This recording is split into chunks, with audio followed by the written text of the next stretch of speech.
never slow up, no I don't take shit. I got no love for the fakeness. If you wanna play tough and wanna hate this, I'll always show up. I don't ever slow up, no I don't take shit. I got no love for the fakeness. If you wanna play tough and wanna hate this, I'll always show up and make a statement. I don't ever slow up, no I don't take shit. I got no love for the fakeness. If you wanna play tough and wanna hate this, I'll always show up and make a statement. Everything I do so instinctive and so passionate. Every word I move so descriptive like an adjective. I got a vendetta against people who patented being negative when you should be getting after it. I got facts over tracks, this and that. Spitting slow, spitting fast. I could roast, I could gas. Think I'm okay at last, but I don't know if that can erase all the past. And the pettiness, a reflection of the emptiness. Hilarious, you think you're worth my time, you're delirious. Mysterious, because you hide behind a fake exterior. Inferior, you know I'll always be a bit superior. Get off of me, this ain't no humble brag. I want you to hear words, you can say them back. I want you to feel free from the chains at last, and to believe in what you got, it was built to last, yeah. Now that I've been put through hell, I never got anyone's help. I had to do it all myself. I don't ever slow up, no I don't take shit. I got no love for the fakeness. If you wanna play tough and wanna hate this, I'll always show up and make a statement. I don't ever slow up, no I don't take shit. I got no love for the fakeness. If you wanna play tough and wanna hate this, I'll always show up and make a statement. Gonna learn the consequence of being incompetent. Mental health is confidence, dreams and some honestness. I'm not here to save the day, that's for you to take away. I could play a million mind games, but instead I say something not illogical, something that is topical. Rub it on and watch it go, make yourself unstoppable. Dreams are irresponsible, but they're always possible. If you just believe, you could be so remarkable. Thoughts in my head, a collage and they spread. I'll be great one day, going off of my meds. No, I'm not giving up, no, I'm not giving in. I will make it to the top, taking off in the wind. I gotta make it, I'm saving every day to taste it. I'm patient, but my mind, it can hardly take it. I'm chasing a dream that I've had for several ages. A vacant, modern kingdom for the taking. Now that I've been put through hell, I never got anyone's help. I had to do it all myself. I don't ever slow up, no I don't take shit. I got no love for the fakeness. If you wanna play tough and wanna hate this, I'll always show up and make a statement. I don't ever slow up, no I don't take shit. I got no love for the fakeness. If you wanna play tough and wanna hate this, I'll always show up and make a statement. I don't ever slow up, no I don't take shit. I got no love for the fakeness. If you wanna play tough and wanna hate this, I'll always show up. Everything's going our way. Hey, Mr. Stark. Hey, hold on. I got sign guy in my face right now. Let me call you back. Yeah. Oh yeah, I'll call you later. All right. Sign guy, how you doing, man? I'm doing good. I see you Great. stood down your dirty tricks again. Of course, the dirty. Sign guy here. I caught up with David Starr. I caught up with the loser of the $10,000. David Starr. Sign guy here. NWA Houston. David Starr. The educator. Sign guy here. I've caught up with David Starr after he got his ass beat down by the Psycho Circus. Why are you whispering?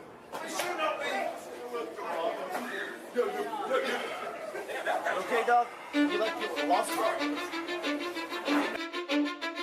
Cause I don't give a fuck what you say. Yeah, I'ma do shit my way. So you can go kick rocks, I'ma stack bricks up, build what I want to make. Yo, I got a lot of shit to say, so I'ma do this every day. I'll be writing things until I'm fucking buried in my grave. 6 feet deep under, but my body won't decay. Cause my messages are timeless, so they'll put them on display. Oh yeah, I rap with a certainty, I have a sense of urgency. A message for eternity, for everyone internally. I had some people burning me, but now they fucking learn to see I ain't the one to fuck with. Now they looking nervously, and I don't really care what you think of me respectfully. You can kick rocks if you think you're fucking better, see. I will outwork you, turn you to an enemy. Hurt you so bad that you're gonna need some therapy. I got the motherfucking recipe. I've been cooking up hits, I'ma leave a legacy. You'll be looking small when you're standing right next to me. I'm 5'10", bitch, but I'm 10 feet. Cause I don't give a fuck what you say. Yeah, I'ma do shit my way. So you can go kick rocks, I'ma stack bricks up, build what I want to make. Cause I don't give a fuck what you say. Yeah, I'ma do shit my way. So you you can go kick rocks. I'ma stack bricks up, build what I want to make. Yeah, I'ma do it my way.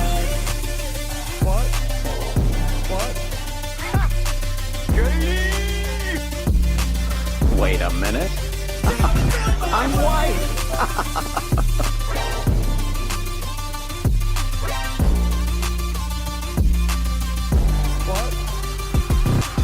I can't contain it, I'm coming out with a statement. You really changed, man, all your music and arrangement. You don't know shit, shut your mouth, you can save it. I'm the same dude that got us come up from the basement. 100 stars, 100 weeks, didn't change it. Experiments, development, intelligence, and patience. I'll do it all again, cause I never feel complacent. Let's keep the good vibes, positivity's contagious. I'm never looking back, cause I made a life that's passionate. A college graduate suppressing all his talents, yeah. He found a way to go and change, become an advocate. For taking control of your life, go out and battle. And you think you have a dream, then act on it. Get after it, get out your head and fucking capture it. You got one life to master it. Don't give up on your future, we all start losers. We're all late bloomers, gotta struggle through the sewer. What you say? Yeah, I'ma do shit my way. So you can go kick rocks. I'ma stack bricks up, build what I want to make. Cause I don't give a fuck what you say. Yeah, I'ma do shit my way. So you can go kick rocks. I'ma stack bricks up, build what I want to make. Yeah, I'ma do it my way.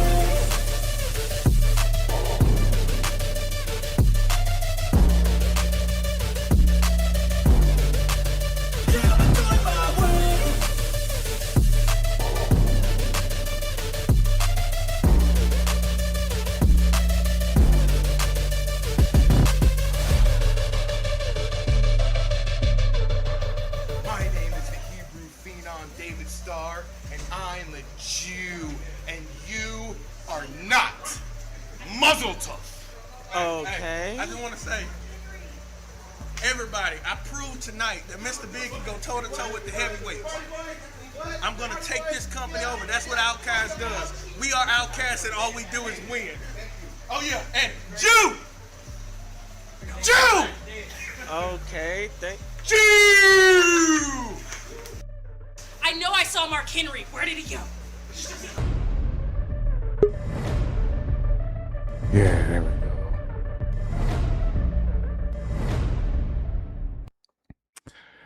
All right, give me just a second. I'll get you in here in just a second, okay? What's up, guys? Hold on, let me do this. Let me add myself. Let me get rid of this thing right here. What's up? How's everybody doing? You good? I'm good. You ready for a shoot interview? My friend Chaz. Hey, like a brother to me, you know? I haven't seen or talked to him in so long. It's going to be great to see him and talk to him and catch up. So let's get right into it because he's here and we're going to go ahead and get started. Ladies and gentlemen, my friend and my trainer, Tugboat Taylor's son, I believe the multi-time NWA Texas and Oklahoma heavyweight champion, a man who was in global wrestling at the Sportatorium in Dallas, a man who was on ECW, a man who has been in movies with Kevin Costner, a man who has got an IMDb page. Didn't know that till today. Ladies and gentlemen, my friend, Chaz Taylor. Hello, beautiful people. I am Chaz. I hope you're having a fantastic day. I know I am. What's up, Chaz? Long time no see, man. Brother, good to see you. Good to see you, too. I'm doing great, man. You are hey, that background is sick, man. That looks fantastic, right? It's fantastic. Nice, man. So, first of all, I know you're living in Oklahoma now. How you been, man? I'm living the dream, brother. I mean, let me back mine up. Life is good.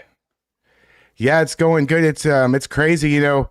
I turned this into my full-time job, so it's kind of weird, but at least I don't have to deal with the boss, right? Right. You are your own boss. You know, you want to feel old? My kid's 12.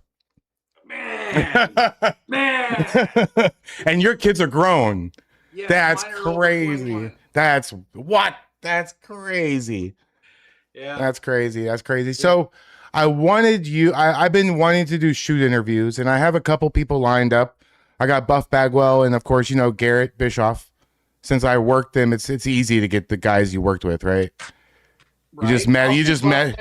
I'll see Buff in a couple weeks. Oh, tell him I said what's up. Cool. We're gonna have him on, but I felt it was really appropriate for you to be first. Thank you. Thank you. Guys, we're usually start at 7, but we're just gonna start a little early.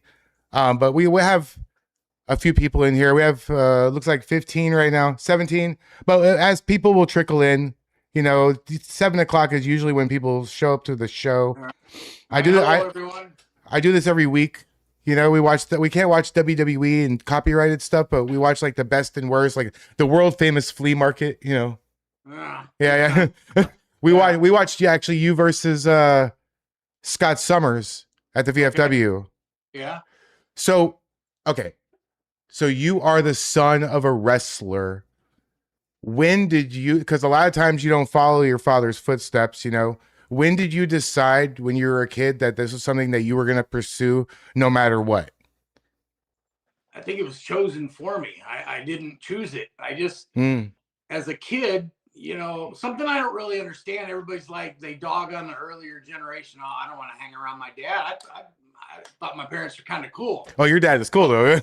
Well, thank you. So I was like, I just wanted to spend time with my dad. And while I was doing that at his wrestling school, you learn the trade and then you do the trade. So it's not like what I know. It's not all I know, but it's what I know. You like my shirt? Love it, brother. You know how old? You guys have no idea how old this shirt is. I designed this too. Yeah. This shirt is what, 25 years old? 25 years. I started in my first match was 2003. Yeah. So a long time. I love that shirt. You know what I like? People will find out throughout this whole interview that not only are you my wrestling brother, but you are a based patriot. America, baby. You love Donald Trump. You're a MAGA patriot. You fit in perfectly with my crowd. So we're in the video after this. We'll put your ats. We'll put all your links to your IMDb and all that stuff, right? So a lot of people might not know of the kind of like the timeline of events. What can you give just a rough draft of your resume? When did you start? What year? And then kind of fill everybody in. I mean, stuff that I already know, of course, with the global and things like that. I mean, let's not make this one 2 hours long. I know it could be 3 days long, but just try to condense it the best you can. But just kind of give everybody a rough draft of how big pro wrestling is of your, in your life. Yeah, trying to put that up in a nutshell is really tough. 30 plus year career. Wow. Okay. So I used to go to the gym, my dad's gym, and watch him train everybody. And my Ray's boxing gym, we shared a gym with a boxing gym in 85, I believe, in Houston, downtown Houston. Okay. And man, that Ray outputs some boxing talent in Houston. See, I never heard this story, so this is good for me too. I like this. This is great. So my first match was a battle royal at the gym. I was 15, and no, I was like you couldn't even imagine. I was like, my legs were noodles, and yeah, it was embarrassing. Right. And it's like, yeah, I have to keep a video of it just because just so I can look back and laugh at it. But you can't laugh at anybody else if you don't laugh at yourself. So my first match was with Texas All Pro Wrestling, Delbert Fulmer, and the guy was like, I know him well. Delbert he's good people. And during Booker T and Stevie Ray's Hall of Fame speech, they mentioned Dad. Thank you, Colleen. What's that? No, I was thanking somebody in my chat. Thank you, Colleen, for the $100 super chat. Yes, thank you. We'll wait till the very end and we'll do all the super chats. But Colleen is a close friend of mine. I just wanted to say hello and check in, and I wanted to support your show. Thank you, Colleen. We love you. God bless you, Colleen. Okay, continue, Chaz. And then we were doing wrestling matches. We were at the Sam Houston Coliseum, and man, not many people can say they wrestled at the Sam Houston Coliseum. I mean, man, yeah. I believe there were two shows there, and we had the Von Erichs, we had the Guerreros, Rock and Roll Express. Yeah, I know Kevin Von Erich. I did 2 shows with him. Yep, I tagged once with Cowboy Scott Casey. Nice. Man, it was just Kamala was there. Wait, Kamala Harris? What's that? Kamala Harris? Yeah. No. You know, it's cute when it's a wrestler, it's Kamala, but when it's a presidential candidate, it's Kamala. Yeah, that's silly. You're trying to rename everything and all that shit. Yeah. So I started wrestling at an early age, and Dad always taught us that, as you know, always take your gear, because you never know who's not gonna show up, and boom, there's the start of your career right there. And you just got to be ready. So we wrestled it all over Pasadena, all over Texas, man, just all over the U.S. and international. Wrestled in Belize, Saudi, man, all over. Oh, you wrestled in Saudi Arabia, really? I didn't. Dad, yeah. No, I did not wrestle in Saudi, but okay. I mean, yeah. Okay. Just so many different places. It's like they all blend together, and you travel to these places, as you know, you don't see a lot of those places, which is a shame, because you'd like to see all these areas. But when you get into a town, sometimes you wrestle in 2 towns a night, and it was just, man, those were the magical. They called it the golden era. But you hop into a car from one town when it's dark, the show's over. Sometimes you had to race across the state to get to the show before it opened up. You go straight to the building, you sleep in the car, and you don't get to see a lot of the town. You sleep while they're setting the ring up, or while you set the ring up a lot of times. And right. I've set the ring up with just me and your dad. That's it. Nobody else. So you guys have no idea how, maybe 2 people, what, 30, 45 minutes of grueling carrying metal back and forth in wood. And shit. Horrible. Yep. Yeah. And then you gotta get ready for the show. Sometimes, I mean, but right before bell time, you're tightening the ropes. So I can't play it because it's GWF and WWE owns the rights to so many things. Yeah. However, I can post the link in the chat, and I can bring it up, and we can see a snippet of it. Are you looking at on a computer screen or my phone? Your phone. Okay. All right. So I'm going to put something on the screen. I'm going to share something real quick with you. And I just want you to talk about this. And don't worry, it's not a gotcha or anything. All right. Well, I'm old, so reading glasses on. Okay. No, so it's nothing to read. It's a picture. Okay. Okay. So just give me a second. I'm saving it so I don't have to pull up the video. So how many matches do you think you've had? I say, do you think you've had? Because people ask me, and I'm like, 1,600 maybe? I don't know. I think probably about that for myself, but probably you, 5,000 to 10,000 maybe? Many, because sometimes you wrestle multiple times. I mean, the worst thing I could hear when I got to the show is, hey, we're doing a tournament and you're winning. Or you're going to be in the final when that means I'm wrestling 3 times, So quite often we show up to the Sportatorium and they'd have the lineup, and sometimes I'd wrestle 5 times a night. Oh yeah. So 3 to 5 times on a Friday, and then you do a double shot on a Saturday. So guess. Take a wild guess. I mean, I know you thought about it before. Yeah, man. Multiple concussions. My memory. I would say at least 5,000 maybe for you, because you were doing TV, right? So speaking of your TV career, we can't really show the clips, right? But I posted a link in the chat, guys, to this. Chaz has sort of a Guinness Book of World Records moment where he is the only man to ever compete in a bungee jump match. So basically they put 2 guys in here, Steve Dane, right? Yep. They put 2 guys in the thing and they pull it up into the sky, and whoever throws the other fucking poor schmuck out with a rubber band tied to his foot wins. Now, Now, can you why don't you tell a story about how that came to be and what happened and how freaked out your mom was and all that? We'll make this smaller. Wait, that's not what I meant to do. That was the scariest damn thing I've ever done. I mean, because at the time we were downtown Dallas, and so we're outside the building. And man, just looking back at it, I don't know if you can zoom in or yeah, about it, man. It was just at that time of night, there was a mist in the air, and it was electric.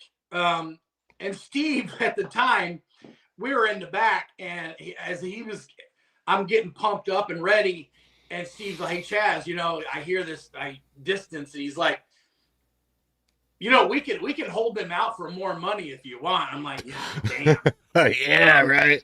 But so that's really how the business works, guys. What's that? No, I'm saying that's really how the business works.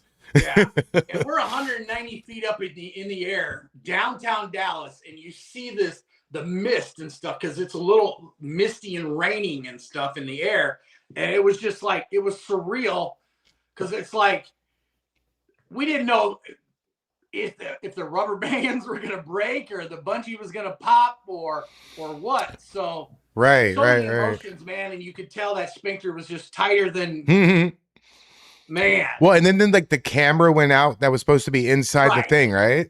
So the world was watching, right? And it would have been great. This was way before drones, so if we had that drone technology. Oh, that'd been badass. Man, that would have been awesome because we were doing stuff up in the cage with the understanding that the camera was there. Mm-hmm. So 50 feet up in the air, because you could see the down shot on us as we're going up. And then so you guys didn't know the camera wasn't working. Know. So you were playing to a camera that was off. The camera was out. Oh, I bet you were so fucking pissed. Oh, we were. Oh, I bet you were ready. Oh, we looked like horses' asses, and technology wasn't there.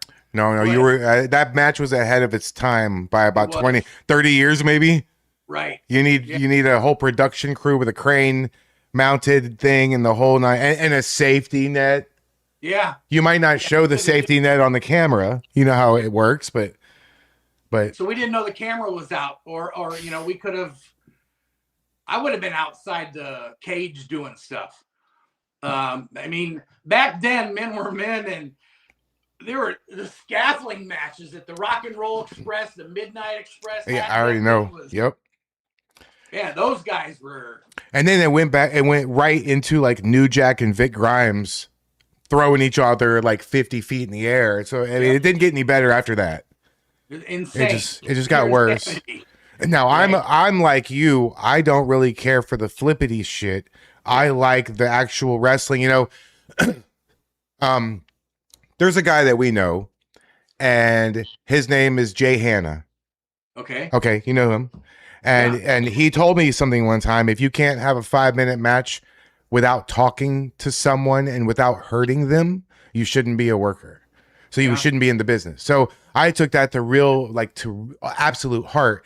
And I would get in the ring with a lot of these guys that are the old timers, like Dusty Wolf and the guys of that generation, Mad Dog. And I'd be like, you want to go over anything? And they're like, no, I don't. So how was the people now? They don't really get what the difference is. Can you kind of explain how it was in the day? And you can break as much kayfabe as you feel comfortable. There is no. I don't give a fuck, man. I'm old. So if you want to completely just whatever, that's fine with me. It's up to you. But can you kind of talk about how the differences is? I always tell my crowd how back in those days, the heels were on one locker room, the faces were in the other, and you didn't see your opponent until you were in the ring. No time for some flippity shit there, right? Yeah. It was. We didn't realize how good we had it, but I mean, back then you had respect and everything beaten into you. There were no options. You just, if you wanted to do this, then you followed the rules. Like with anything else, you would think it's common sense that you reward hard work. That's how it was back in the day. And I mean, you went into a locker room and you respected people. You shut up and just you tried to find the best people to learn from and sit under that learning tree whenever you could. I mean, I was blessed to be around some of the best guys to learn from. Maniac Mike Davis. People may not know that name, but he was, when I did the bungee match, he was there with the moon rocks, baby. So it's like, you know, I'm doing these Comic-Cons lately, and I'm like, damn, I'm going to start selling moon rocks to people. I was just blessed by being around some good people. And in the locker room with, back in the day, just some of these people that everybody looked up to as the icons, you know, and I'm in the fortunate enough to get into the locker room even before I wrestled with, you know, Dad would take me into the locker rooms. And even then, a lot of times they didn't even let outsiders in the locker room. So like some of the shows I went to, like I'd carry the jackets and stuff like Andre the Giant back to the locker room at the Sam Houston Coliseum. And it's like, you gave it to the person at the door. You didn't go in the door. After the show, I could get into the locker room, but you didn't get into the locker room unless you were one of the boys or girls, you know? And it was just, there's a lot of respect. I'm not going to disrespect any of the newer generation by saying there's no respect, but no, it's hard to do what they do. It's just, it's different. It is different. It's very different. It doesn't look to me like a fight. When two guys are doing backflips at the same exact time and landing the same way. Because ultimately it is supposed to be a challenge for a victor. It's not like participation trophy pro wrestling. When's the last time you watched wrestling that's like current live? Like not, you know, not there, but like on TV or whatever. I watched clips of it, but I haven't sat and watched a full show in quite a while. I catch like the main, maybe like a WrestleMania or like the main shows, or, you know, it's hard. I mean, sometimes I watch when people we know are on there, you know? Yeah. That's always a good thing. That's cool. I like that. Check this out too. I don't know if you'll throw up some comparison later, whatever, but do you remember with Shawn Michaels had his company, we wrestled in San Antonio, Lance Cade. Mm-hmm. I know. I know him.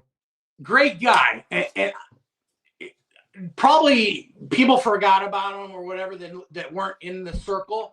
But if you put up a picture of him and his style and kind of like big guy, there's a lot of parallels to Logan Paul, I think.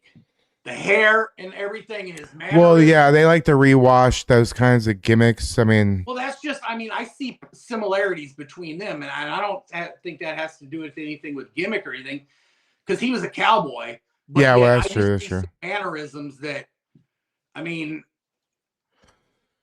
Logan, I think is one of the top guys right now. I mean, sorry to get off on a different tangent, but you know, it's kind of like, as I've seen his career in pro wrestling evolve.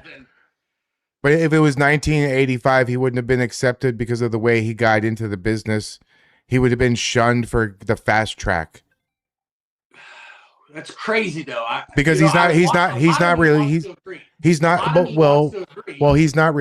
to anybody. That was the fast track that you could get away with, but he's just some online schmuck. I mean, think about what he's doing, and consider him trying to convince Ole Anderson and Kevin Sullivan and guys like that to book him, and the Fritz von Erich. You think Fritz von Erich would have booked the guy from the internet, or, you know what I'm saying, from that kind of like social non-wrestling back? He would have sent him to train. He would have sent him to Putski school or somebody's like that, right? No, I mean, am I wrong? Well, I don't know about Putski's because he shut down after 2 shows. Well, okay, but you know what I'm saying? Like somebody like an old school trainer where it was, you know, you have to go and learn your ropes. Doesn't matter, because when Hulk Hogan, didn't they break his leg the first time? And then he like went away and came back, and they beat the hell out of him before they even gave him a chance. And he was like, he already looked the part. True. He was ready to go physically. True. I mean, and I just think though too that Mr. T, there's a lot of other celebrities that were on in, you know, some of the first WrestleManias that they got their spot, that because, you know, I'm not going to talk ill of any of the brothers, because if you took bumps, you got to get respect. But You know, there's that guys ring is no joke. Are you hurt? Yeah.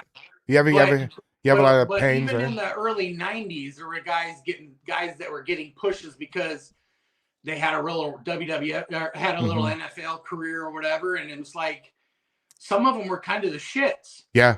Right. When was the last time you remember hearing Dad say that word a lot, right? Oh yeah, no. Your dad has ingrained so many phrases and little tugisms over the years. You know, I was so fortunate to find that gym when I did. I don't know if you might remember this. I was using my combat boots from the army, and at one point I got my wrestling boots made, and I was in the ring with you, and I did for you to get those boots. Yep, and I did an arm drag roll, and you just stopped talking to whoever you were talking to, and you're like, "Hey, don't take this the wrong way, but when the fuck did you become a wrestler?" So it's one of those things where you were literally there from the very first moment of my career. And guys, this is the guy who literally I wouldn't be an NWA champion. But you were. I wouldn't. Nobody can take that from you. And so were you. It was so cool to do that sort of thing and travel the road and go. I remember that one weekend where we all went and traveled around with the NWA. Yeah. Or like X-Pac was there, all the guys. Showcase. Yep, the showcase. And then, so do you remember this? Carmine. Do you remember this? That's the San Miguel Plaza. San Miguel Plaza. That's where you ate dirt with Rig, with Seth. Yeah, I ran outside and when I won the NWA Texas heavyweight title, I ran outside and I did a flip, and as I caught him, he brought me back, and they had the stakes on the lights. Yeah, these lights here, guys. And man, the hamstring came right down on one of those poles that was exposed. Oh damn! I was watching. I was literally at the top of that stage. Because I had that was a rough day for everybody. Didn't you get kicked in the balls by Psychosis or some shit? You went out there for the squash at the end, and you got, I don't even know if you remember. I remember running in and saving somebody. I don't. Or somebody, they were like, Chaz got kicked in the balls. I'm like, what? That was the crazy. I remember your dad sitting me down and going, okay, look, you're going to have to calm the fuck down. Because what the fuck is about to walk in the door is going to shock the fuck out of you. And you just going to have to relax. And like, it was like star after, it was like El Santo, Eugene. It was like Cassandro from Mexico. It was like, Psychosis and La Parca and all these guys. And I'm like, overload. I mean, like, I was like, comparatively speaking to you, I was brand new, a cup of coffee in the business, right? Yeah. So when did you realize that? Because I don't know if it was hard for you at first because you were like molded into it, but at some point did everything just click as a worker for you? And like how much into your career was that? Sometimes I was just, it's weird how you have these flashes in your head sometimes of like, wow, I do remember that. Or, just sometimes it clicks. Yeah, to you. yeah. But I remember wrestling for Jake the Snake, Sam Houston's dad, Grizzly Smith in Louisiana. Oh my God. And that's a long time ago. man, it was at the Belmont. And I met somebody that was at the show. I did this Cajun Con down in Louisiana, December last year. And Yolanda was there. And she was in the front row at the shows in Louisiana there. It was like the 5-star. Isn't it crazy to see people that saw you wrestle so long ago? And I not like you were like a guys, Chaz was like a 90s teen heartthrob kind of, like he was the in Global Wrestling Federation pushed him as like the I guess ladies man kind of gimmick. I don't. He did a Chippendales gimmick, but we just had a joke about Chippendales on our last show last night, and I don't want to do that to you. So I say I'm not going to pull that picture up. But Chaz was involved in, like, all the women in the 90s and the 80s had Chaz's poster on their wall. Let's put it that way, okay?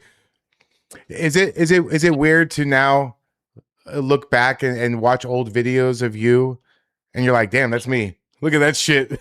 And some of the times I'm like, by watching yourself on video, that's how you learn and that's how you got better.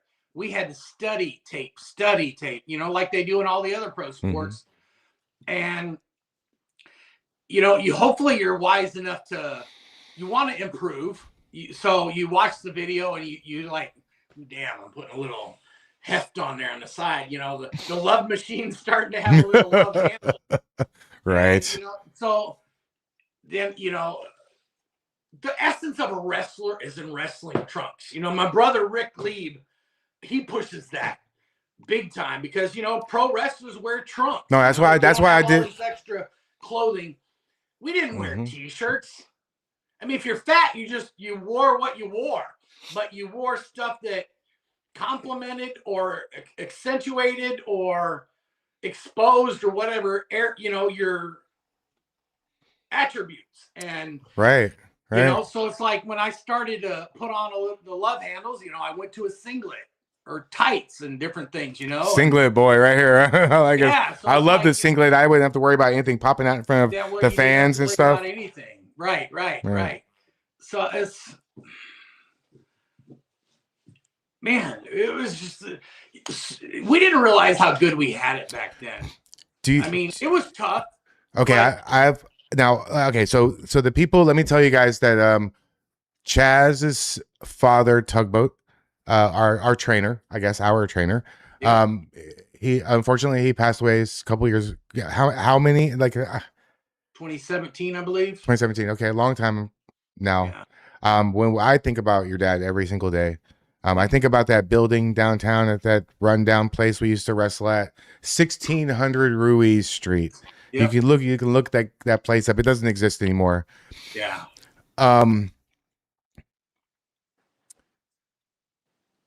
We used to run a show at the VFW Hall on 290 and Huffmeister for this every second Friday of every month, right? Right. The World of Wrestling. You sold it. Do you regret it?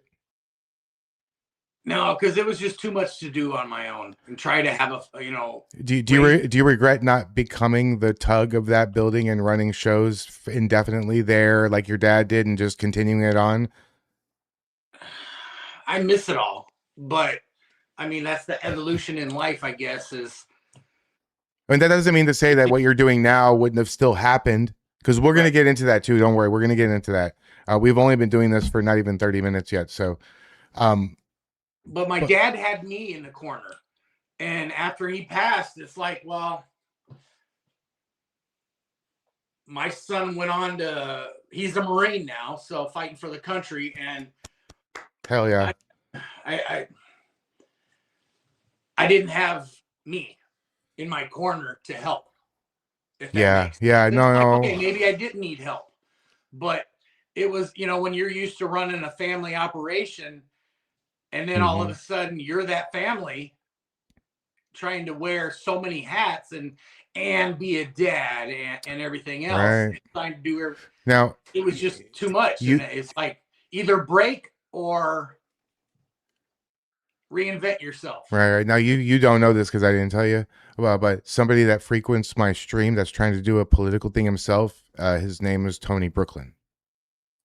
And he frequents my stream, and we talk a little bit, but there's, I guess at some point there are down the line of things we could talk about. There's hard feelings somewhere down the list, I'm a mature adult. I ain't got as far as I'm concerned, I felt like I personally kind of got like removed from my spot at that place when it wasn't you and your dad running things. I feel like I kind of got pushed to the side for all the Austin people and all the other people coming in. and now I'm sure you know who runs the shows there at that building now. Somebody we trained, yeah. Yeah. Do you think, I mean, of all the places in the whole huge city, why do you think they would choose that specific place? Is that, I feel like that's a, I can say this now because I'm out of the business and I'll never take a bump in the ring again. I felt like that was a direct attack against you and your dad and me and our entire operation we had going, for them to come all the way across the fucking city and rebook our fucking venue and then not book any of us. And if they did, it was like a fucking squash bullshit. Yeah. You know, it's all good because the VFW, Dad was a postmaster there, so they asked us about it, and we're like, yeah. I mean, you got to keep the gimmick going, like the Sportatorium and the Sam Houston Coliseum. We built that place, so That place is famous. yeah. I mean, why stop it? I mean, Your blood's so literally if we're able to- literally on the wall. So we made a house for the boys to take bumps in and live their dream. Do it. I mean, yeah. Why? I'm not going to stand in the way of somebody doing it. That would be hypocritical. You know, it's like, yeah. And there's too much of that hypocrisy in the world today. We see it all the time, but you know. Man. So yeah, I mean, I remember so many times hanging out with this guy right here. This is Tugboat Taylor. This is Chaz's dad. This is at the George R. Brown Convention Center for Comic Palooza. Comic Palooza. We started the wrestling there too, and how many people have had shows and all that since then. I mean, we're talking about, like, when we say we wrestled there, we're talking about like we. Yeah. You know, There's I mean, video floating around out there. Oh no! I have it already, and it's it's mine, so I can absolutely pull that up while we talk and just let this play. This is hilarious. There's Barbie Hayden. That's weird. Oh, we had fun. I mean, one time even there, I did the body paint, ABC body art. I remember that. You remember that? Yeah. Iron Patriot. Or I was doing all this. Yeah, it was. I mean, you gotta have fun. We were at a Comic-Con. You remember how they set up the other wrestling, the Doomsday Wrestling right next to us? Yeah. And I told the story on my stream how we tried to get them to join our battle royal, and not one of them would, because we were gonna whoop their ass. But so let me see if I can share this real quick, just while we talk. This will be funny, and we can just do this one right here. It might kind of screw up the window. I can Let me see. Don't worry, I'm a professional. I'm really good at this. So yeah, I know I didn't really mean to become a political YouTube channel. I was just trying to play games and do some of this stuff. But the reason I started the wrestling show is because so many of my people were like, I was spending too much of my political streams like bragging about wrestling. I was like, I'm just gonna do a show, and if whoever wants to come can come watch it. You know, so we've been, I mean, this is like I'm doing like, you know, showing like one match of mine and like indie wrestling and people we know, and, you know, showcasing some of the boys that don't get on TV a lot. But so thank you for that. Yeah, no, that's why I'm going to have a lot of the guys on here. So we're not going to play the sound just so we can keep talking. But there's Chaz in the ring with our friend, our buddy Jasper. Yeah. Do we talk about that? Or you? Okay, guys. Yeah. So I showed people before the guy Jasper that's in the ring. He's in prison in Cofield in the middle of Texas until 2045. He shot his baby mama in the face and dumped her naked body in Bray's Bayou, and then tried to get one of the other wrestlers to help him cover it up. There is a lot of fucked up things. Is there anything more? Like closely, like look at you. There's you and Jasper as a tag team. I mean, so is that one of the most horrible things in your career that you've, like, I know like the whole Owen Hart and the things like that, but like we were pretty close with him, and that has really like bothered me a lot. Yeah, it's because like nobody saw that coming. I mean, that wasn't the Jasper we knew, but I don't know specifics, so I can't get into that. But right, yeah, it was. Everybody was just kind of like, Yep. What the? There, Yeah. I'm at a loss. I don't know. I don't know what to say. It was just everybody. We were all like, Jasper? No. you know, I'll tell you this. You know, we worked a show in San Antonio one time when we drove out there together, and it was me and him and Angela and the kid, and he told me, and this is what he said.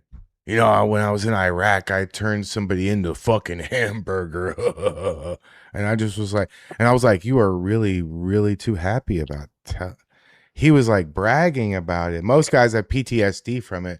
But like that at that moment, I was like, So then when I heard all that noise, you know, what happened, I couldn't believe it. But in the back of my brain, I was like, that kind of makes sense a little bit to me. He was a little rough. I feel bad for the whole situation. You know, certain things happen with the boys and in the business that make us all look bad, you know? I mean, I traveled with the Von Erichs and all the guys back then. So, I mean, right. Tragedy was everywhere. I mean, it was, so, you know, back to the Jasper thing real quick, because I mean, he was in the military, and I love and respect all the men and women that signed their name on that dotted line. And you know, you notice that I do the Celebrity Softball Classic every year. Mm-hmm. I'm surrounded by good people. We're surrounded by celebrities, and the celebrities in my heart are the veterans. And one of the main reasons, there's a lot of charities that benefit from that. I'm sorry for going off on it. No, do it. No, this is your interview. You talk. I'm gonna just go. The military is big to me because Dad was a Marine. My son's a Marine, and you know, right out of high school, Dad said, "You're not gonna. I did your time, so you're gonna do whatever you want to do." So, I do the Celebrity Softball Classic every year because it's my way of giving back. And that's my one thing. And there's a little thing on there that they started this year. It's called Give Butter. If everybody out there can just go to the link that I'll send you. Okay. Yeah, we'll put it in the description. $5. If you could just donate, because that goes towards the veterans. The last few years I played, this is probably my 8th, 9th year, and they give houses to veterans. I mean, so this weekend, this year it's going to be September 12th at Frisco, Texas, Rough Rider Stadium. And if you could just donate a little bit, I just love it, because, you know, Don Graves, 100 years of age, is there every year. And, you know, he was at Iwo Jima. And it's like these men and women put their lives on the line for us. And it's the little things that we can do. But this year, they're giving a gold jersey, like the jerseys that we wear in the field. So whoever has the most donations gets to wear. They're only one, so whoever gets the most donations from people, I'm looking gets to wear this golden jersey. And if you're in the area and you can go to Frisco, Texas, go. It's an amazing time. They have fireworks afterwards, and you're not just sitting in the stands watching. A lot of the celebrities walk around the stands and sign autographs, and nice. You get to come on the field afterwards.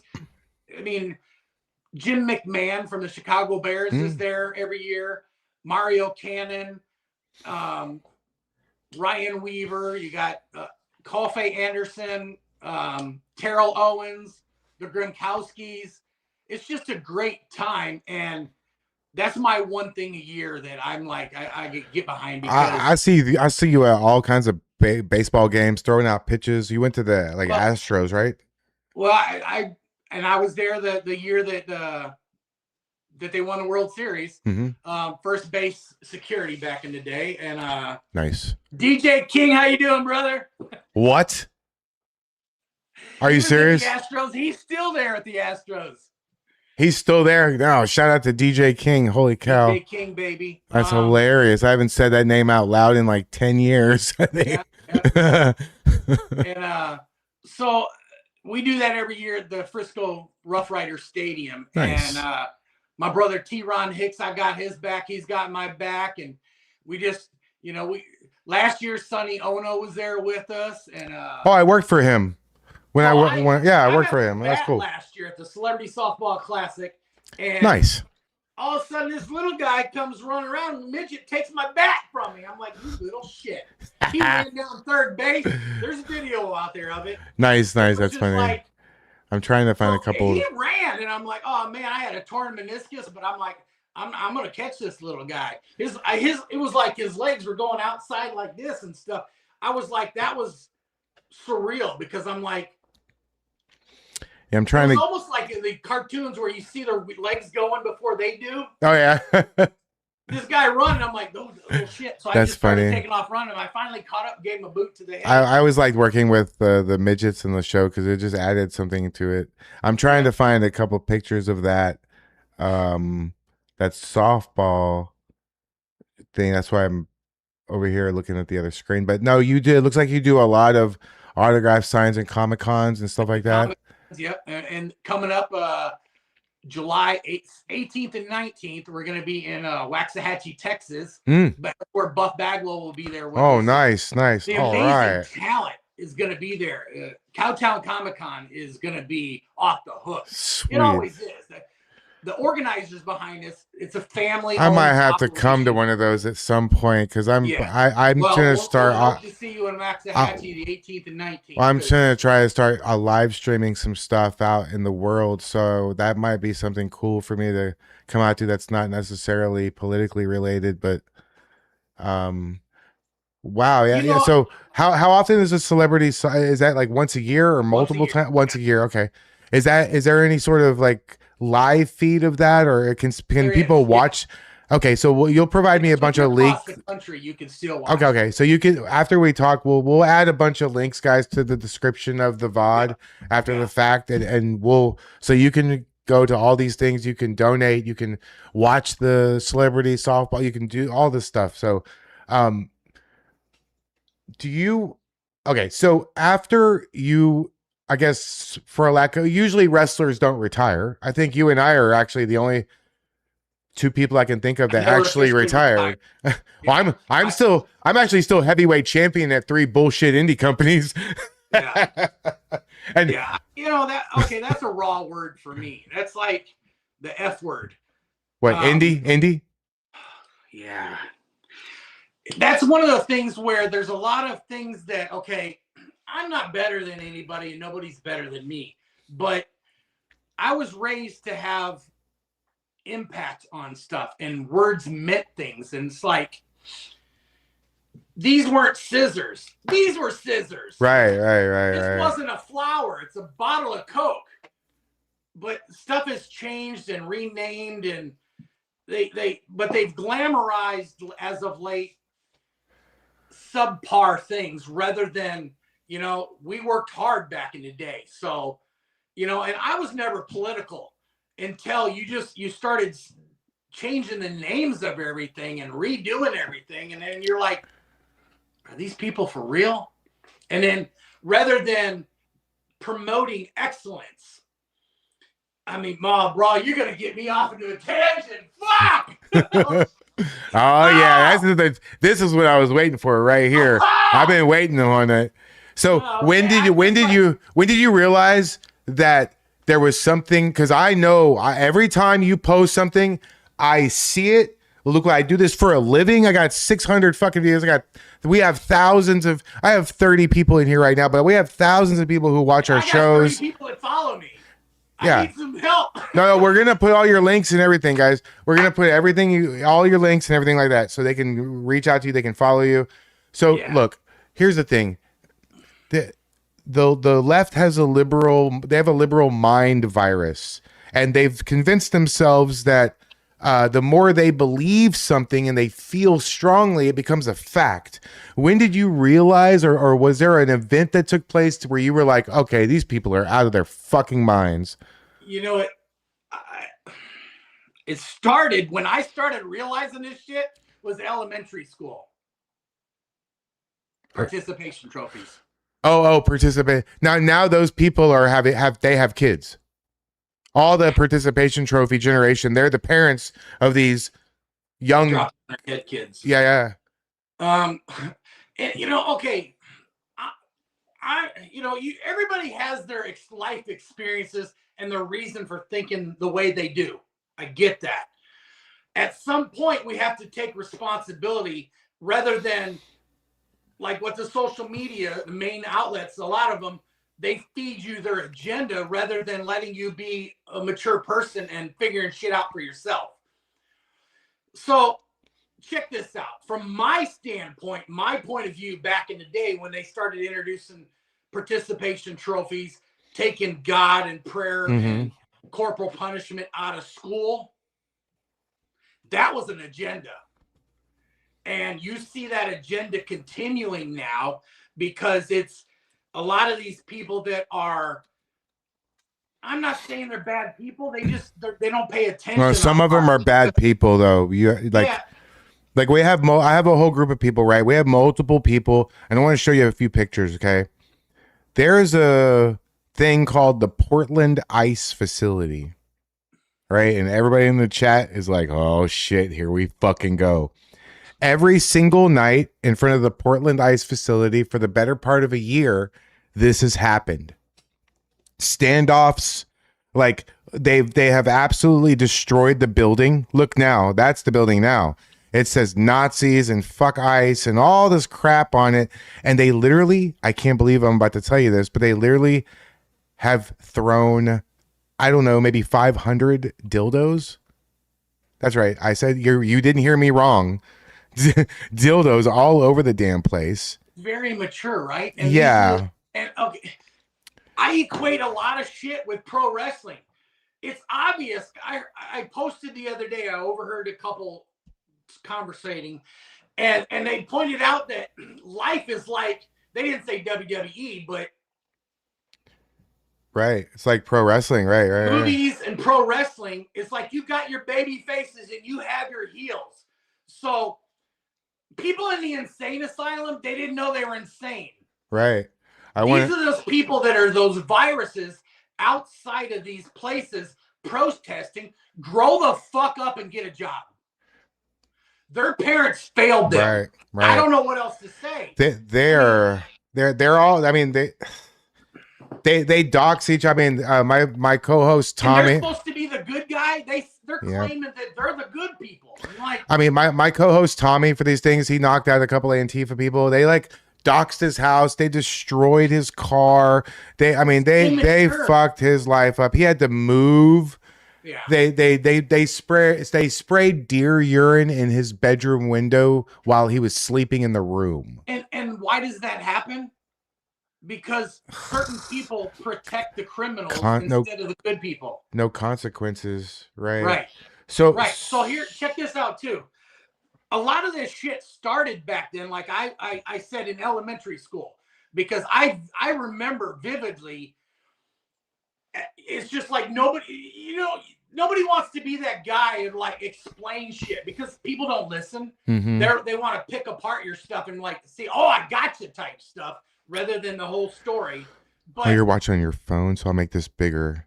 Okay, so like I was saying, I remember seeing things go on back then, and a lot of stuff like the bullies are the ones that are being taken care of now, and you started to see that back then. And the moms and the parents that started that protecting the bully shit, they might not even realize they're doing it because you're right. They're attacking everybody. So I would, and you may have, when this gets on my page and I have people that are commenting, they'll stand up and like, me, I protect the little guy. I protect the people. And even back then, it wasn't any different. I was like, I bullied the bullies because somebody needed, like my little buddy Cliff that I grew up with. People picked on him all the time. He was in a car wreck and brain swelling and stuff. And he grew up to become a productive citizen. But I protected the little guys back then. And the sad thing about back then was these moms and dads that the kids were getting bullied, they would come and rather than attacking the bully and the bully's parents, they would attack everybody. And that's what's going on today, where you see these protesters outside attacking the good people along with the bad people. They're protecting the bad people. What kind of shit is that? Well, hey, what's up, Tommy? Tommy's in the chat. What's up? That's my co-host. So I want to show you this. Our friend Zach, his name is Zach X. He's in Minneapolis, Minnesota, and he knocked out like 5 people in about 10 seconds. Like cold blood, like knocked him the fuck out. And so what he's been doing lately, and he's been going to these. Oh, I'm about to. Hey, I'm sorry, Chaz. I'm about to piss you off. He's been going to all age pride events, and they're indoctrinating the kids. And see, and that's you can another thing that a lot of, okay, us intelligent people get it. Like you have the people out there that are, when you just had the LGB, nobody had a fucking problem with it. That's right. And then all the fucking alphabet and spirit animals and, I mean, whatever. That's right. No, you're right. So what Zach doing the thing, and where LGB is like, what the? I want to show you. That's right. I want to show you what Zach does. Though. So he goes to these events, right?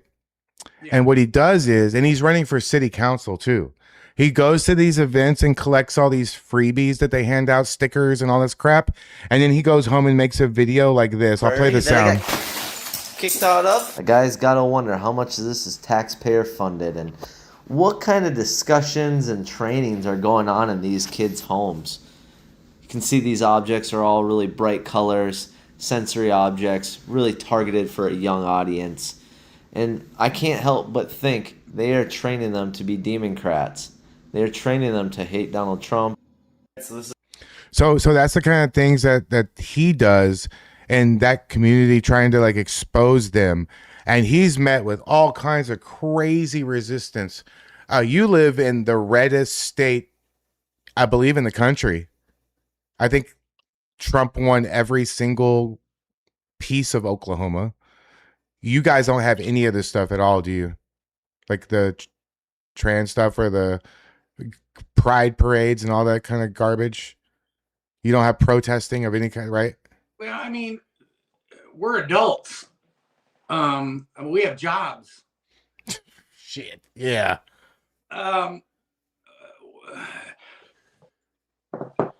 The government has and that's another thing. Okay, they can see these politicians saying negative things about them.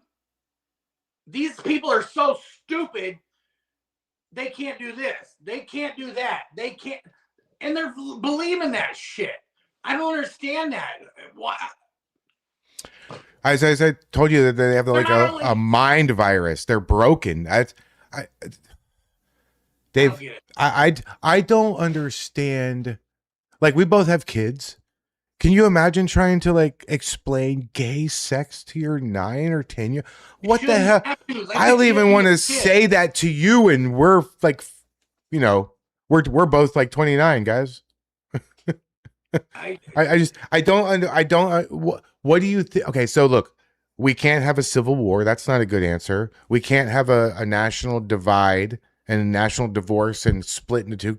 So, and then they're not going to convince me that Trump is a Nazi and we should let the whole world pour into our country. Right. And I'm not going to convince them that Trump is a good president. So what do you think the answer is? We kind of shit the bed when we had a president in office that could have fixed everything. But instead of bringing everybody together, he divided everybody. The divider in chief fucked us all. And just to be clear, I don't want to put the word in your mouth, but go ahead. What's his name?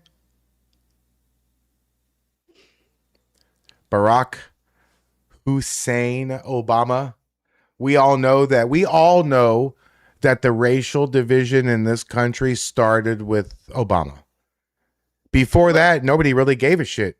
No, you're right. And he was just a puppet in the position. Everybody, I mean, he was, if you just close your eyes and listen to him, he sounded like Dwayne Johnson. Yeah. He was eloquent. I mean, he was like, wow, okay, man, maybe this is going to be our savior. I mean, an educated person that he sounds like, but then it's, at the time, you're like, okay, oh man, there's so many emotions and trying to gather my thoughts. You think Michelle Obama's a man? We all do. All of us do. See, they're pushing all that shit down our throats I know. for so long. They're insisting on it. So just fucking man up, and if you own it, fucking own it.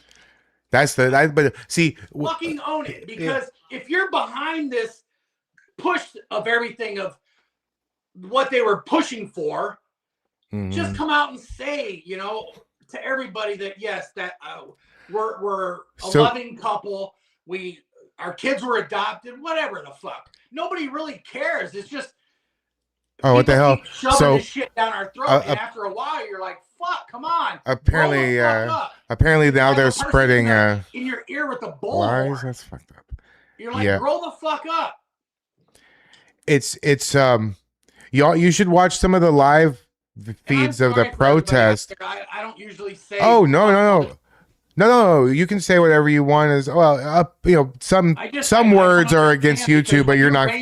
When you're raised to respect people, and that's another thing with we were raised. You didn't have an option to be respectful. It was instilled in us to yes, ma'am, no, ma'am, yes, sir, no, sir. And then all of a sudden, this generation, the participation trophies came in. Oh, it's way worse than that now. You can't say ma'am. That's offensive. Fuck, that's offensive. No. I'm showing respect to you by saying yes, sir, no. Well, they don't know what a ma'am is. Yeah, well, that's why I say. That's why we say we have a saying that a few sayings, but one of them is if it has an apple, it has a banana. And we're just we have members of our community and our group that are gay. We have friends that are gay. We don't care about that. Like you were saying, it's the LGP. Yeah, LGP. About your whole identity. Exactly. LGB is fine, but it's all the TQI plus whatever the fuck, all that crap after that. Indoctrinating our kids and stuff like that. Nobody cared about drag people. Or people that dress whatever until you're around kids. You want to dress. People used to do all kinds of shit back in the day, but they did it behind closed doors. That's right. They were mature about it. They were adults. Now they want all the kids to be swinging from the fence. I experience that when they have a brain that is able to understand everything. As someone who is raising a preteen, she's going to be in 7th grade. I can tell you it's hard enough for her to just be a normal kid. It's hard enough for her to figure out how to go from little kid to teenager. The last thing that she needs is more confusion. And then what? Puberty blockers? I mean, if a 15-year-old can't get a tattoo and drink a beer, they damn sure shouldn't have some sort of surgery to change their chemical makeup, They can't pick their own bedtime, but they can pick their... For real, they can't drive, but they can cut their whatever off. And that's we have a few detransitioners in our group that went as far as the surgery, and they are far right of all of us when it comes to this shit. They are so done with this shit. They're ready to they've lived the experience. Man, there's a few I'm thinking about. Ari, guys, we have a few that are just their whole life is to bring awareness to everything, and they do a really, really good job of it too. But we just who do you and I do want to get back to some of the wrestling stuff because I want to talk about your time in ECW just a little bit. But who do you think is going to be the next president? It's not going to be Trump. That hat is just a joke, guys. That's just a fucking meme. He can't run again. We all know that. It's just we got to think about what we're gonna do after with shit that they know is not real. Yeah. Absolutely. Okay, I'm gonna get back to this, but yet, we were talking about the bullies, and a lot of people won't say what we're saying because they don't want the bullies to attack them. Sure.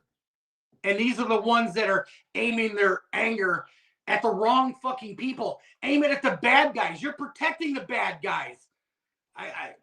No, you're absolutely right. They're protecting. I mean, everybody should want their family safe.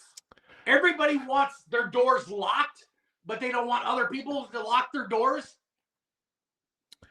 you are echoing what we all talk about like nonstop all the time.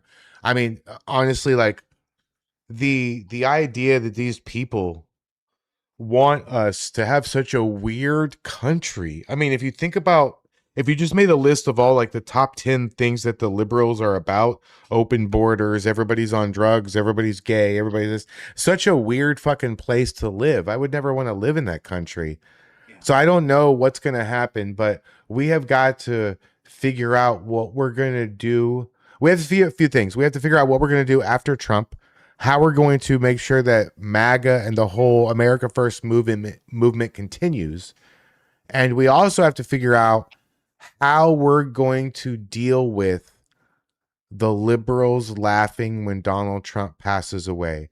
When that happens and they fucking lean into that shit, it's going to be a civil war, I'm afraid. I don't. That's bad because it's not skin color, it's education. That's oh, the difference. yeah, absolutely. Because I mean, I don't, I never really got, until I started restreaming and streaming all this Portland stuff and all the protest, I didn't realize just how rotten up here some of these people are. I mean, these people are just the fucking, I know degenerate is a funny word when we're talking with wrestling people, right? But they're such fucking degenerates. They really are. They seem like the low end of society. They just want everything to be dirty, everything to be like sexually dirty and like literally dirty. Right. They're dirty people. There's a guy with bugs all over him. There's a fucking guy who he opens his truck door and shit falls out. They're just dirty people. Like they smell instead of positivity. Yeah, just they need a bath in Jesus, like immediately. Their parents failed them. Well, maybe their parents are just as bad because don't forget their parents are the participation trophy. Those people.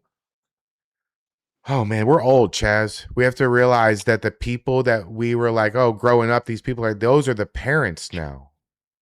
We looked up to people because they were achievers. Now people look up to people.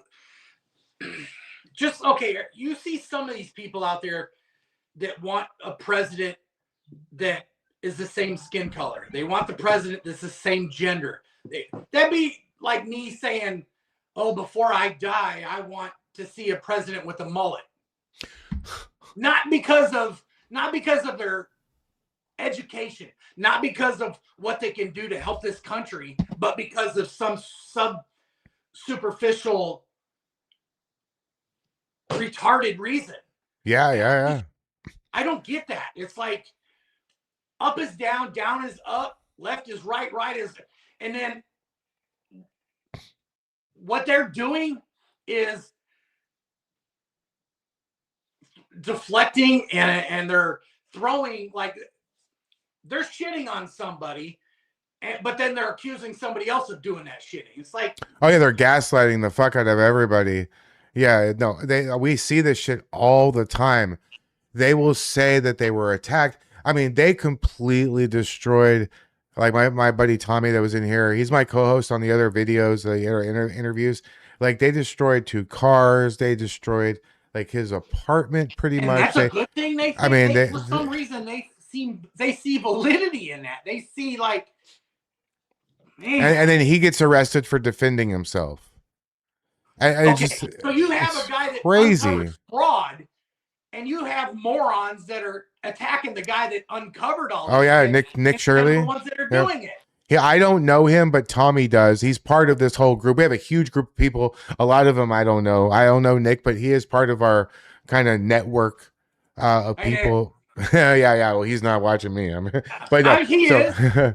maybe he'll watch it. Maybe he is. No, you're right. Maybe he is watching. So that's one of the reasons I wanted you to come on my show and do this, because I knew what kind of how you felt about the country and all that stuff. So we actually also do a Thursday podcast every Thursday, same time, same situation with clicking the link.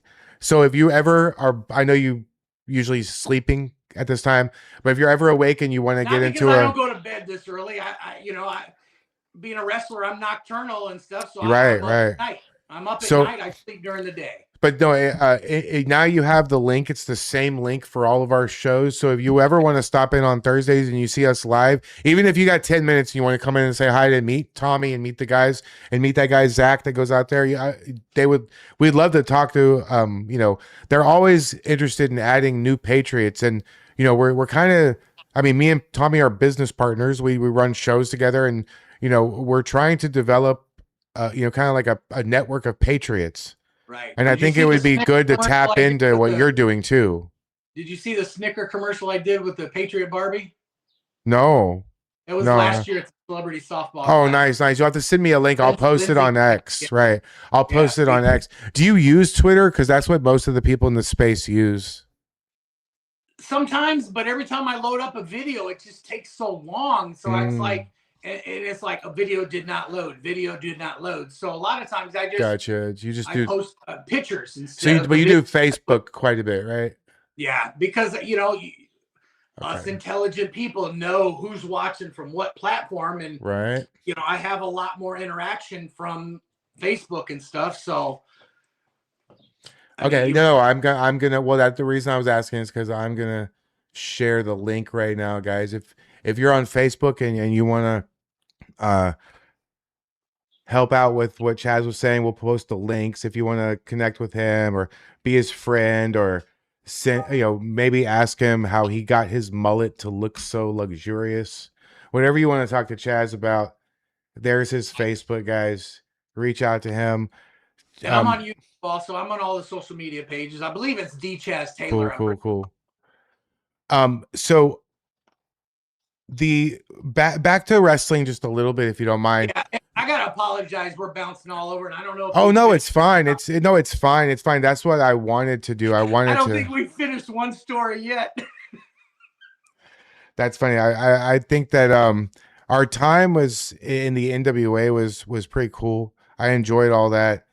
You were actually able to wrestle a couple matches for ECW.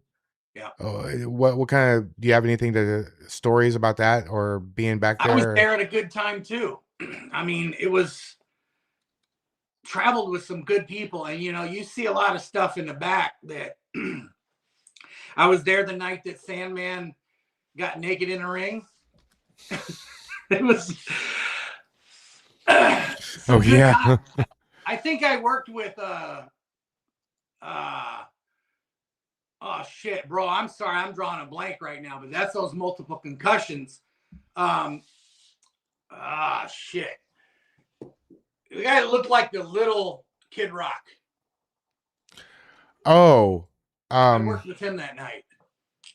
Oh, what? Yeah, no. I got back to the locker room, and it was one that it was a good little match, but one of the office guys. I know who you're talking liked about. the match, but one of them went off on him because they were like, "Why'd you let him do this?" Blah blah blah blah. And it was like, but then I put him over at the end. Kid Cash. Old school psychology. Kid Cash, great guy. Yes. Yep. Kid Cash. We had a great match, and he deserved to go a lot farther than he did.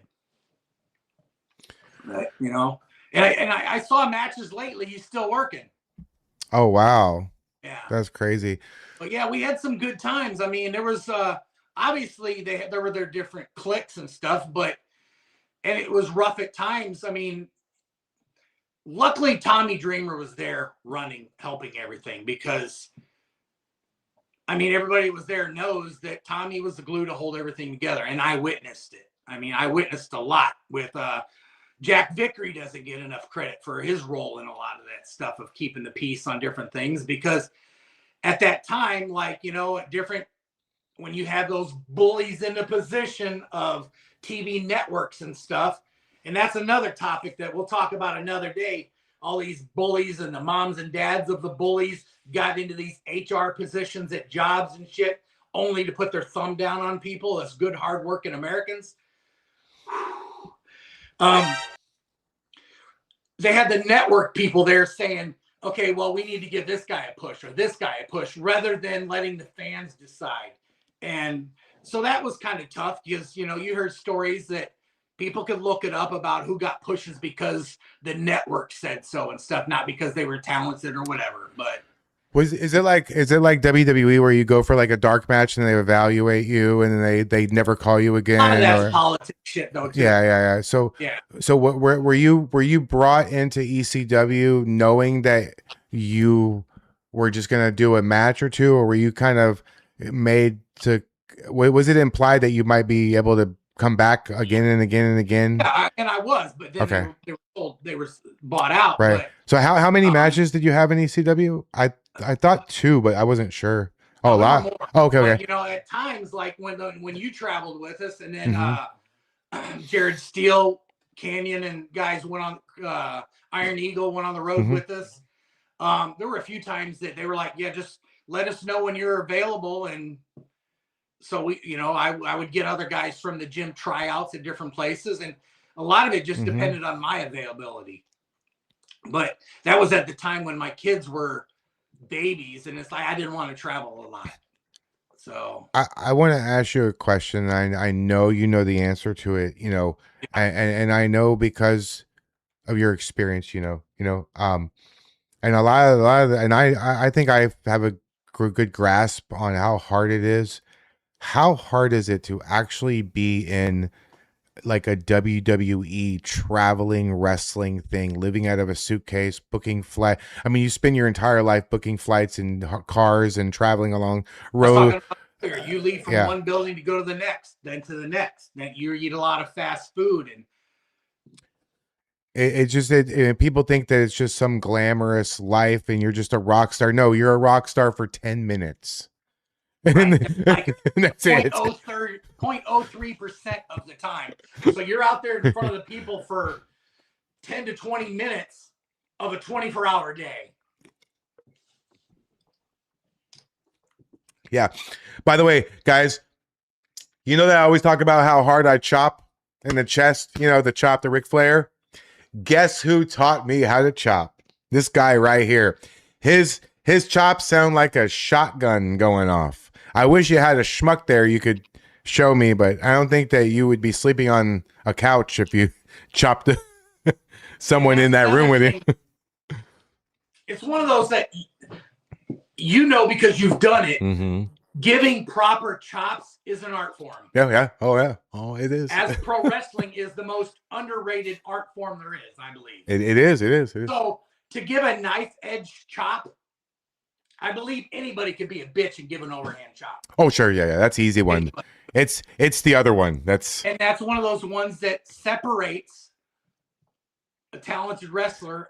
You know, I can, you know what? I honestly can hear in my mind your dad saying to multiple people over the years, if you don't know how to punch, don't fucking punch. Yeah. If you can't do a drop kick, don't fucking do a drop kick.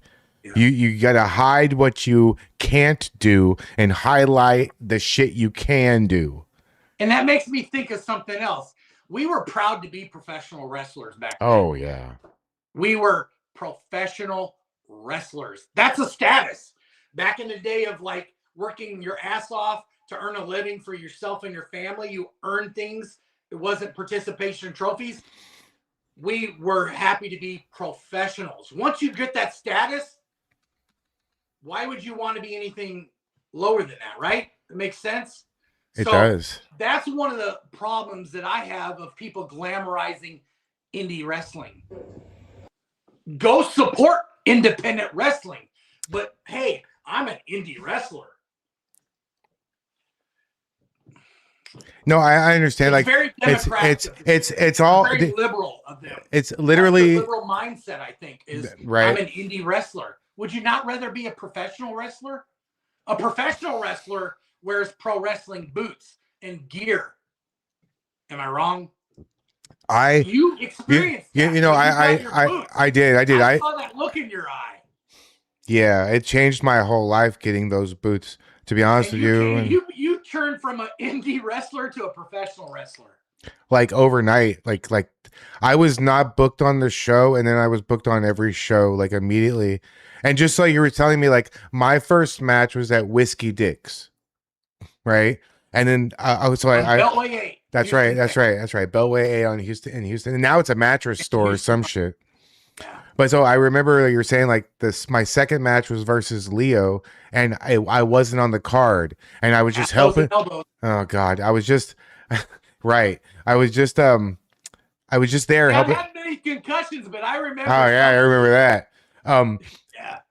So I remember putting together the ring, and just I'm standing there, and Tug's looking at me. He goes, "You come here."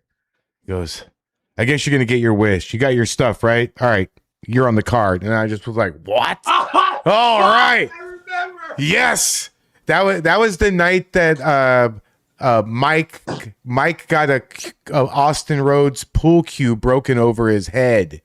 A real pool cue from the bar. He just grabbed it off the wall and broke it over one of the guys' head. We had a good time. That was the night that you got some boobs in your face, I think, right?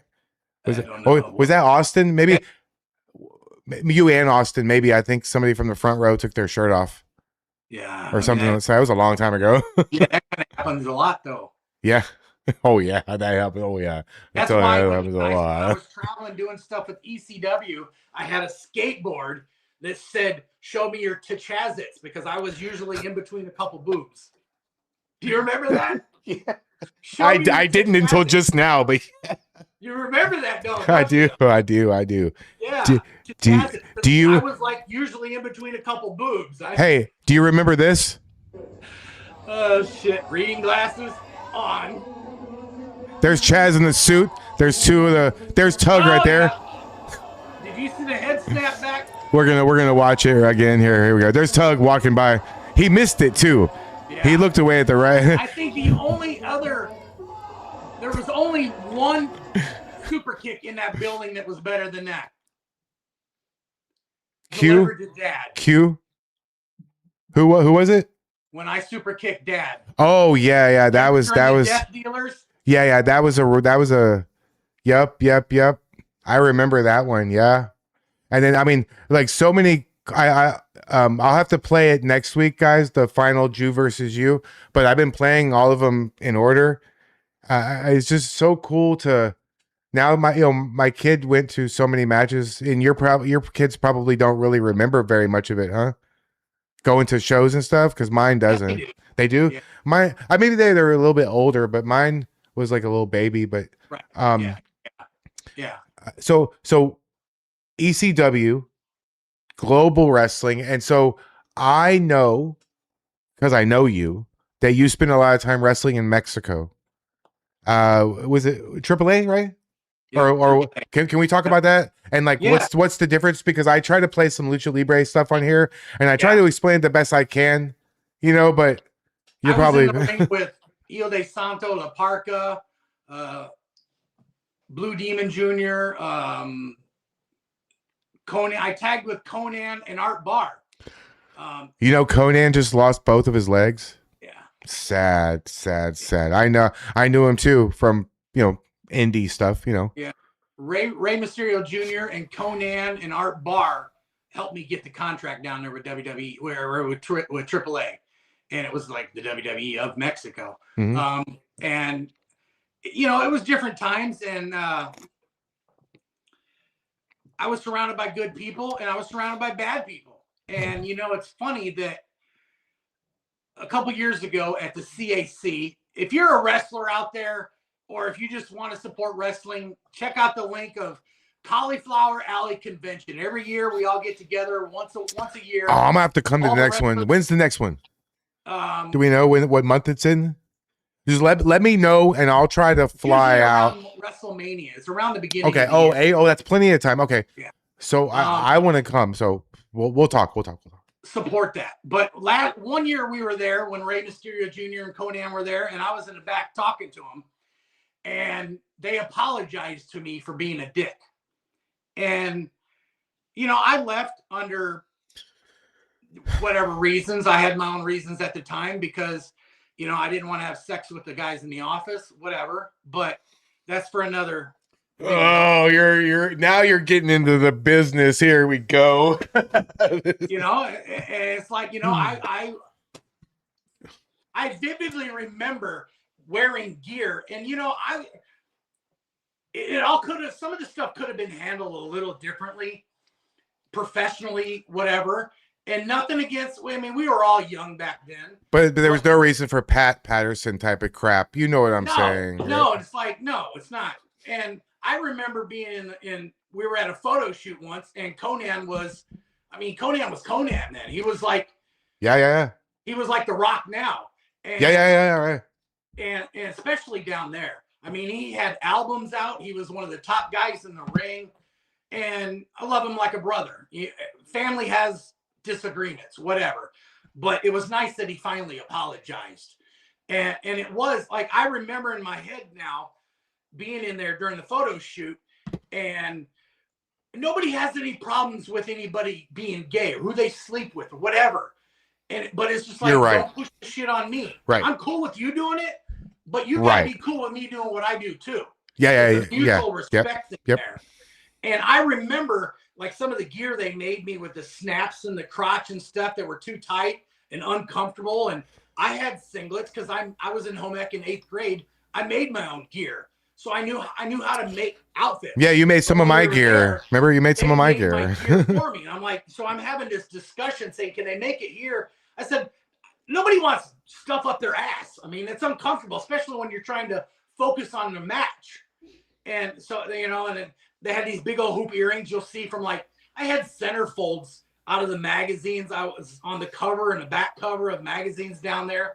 Lucha magazine, which was really cool. Walking down the street and see, you're like, yeah, that's pretty cool. That's pretty cool. That is pretty cool. But it was like, don't base me judge on because I won't sleep with you kind of shit. And the fans don't even realize that kind of shit went on in the business. But yeah, and it's like I got one of my friends on Facebook the other day unfriended me because he was saying something about being no white male has been oppressed for this or that or whatever, and he was gay. And I'm like, Jason, nobody has a problem with you being gay. Right. I have a problem with you imposing that shit on me and kids. That's, so it's like, yeah. Hey guys, look at this. While he's talking, look at this. Check this out. Pat Patterson, Burt Prentice, brother, Antonio Pena. There's a lot of people in the business that from then on, he didn't have anything to say. But like the liberals, when you confront them with facts, they don't know what the fuck to say. How old do you think you were in this picture? I want to say, was that like 92? Maybe. It doesn't say. It's 90. It's hard to see the date. The date's cut off.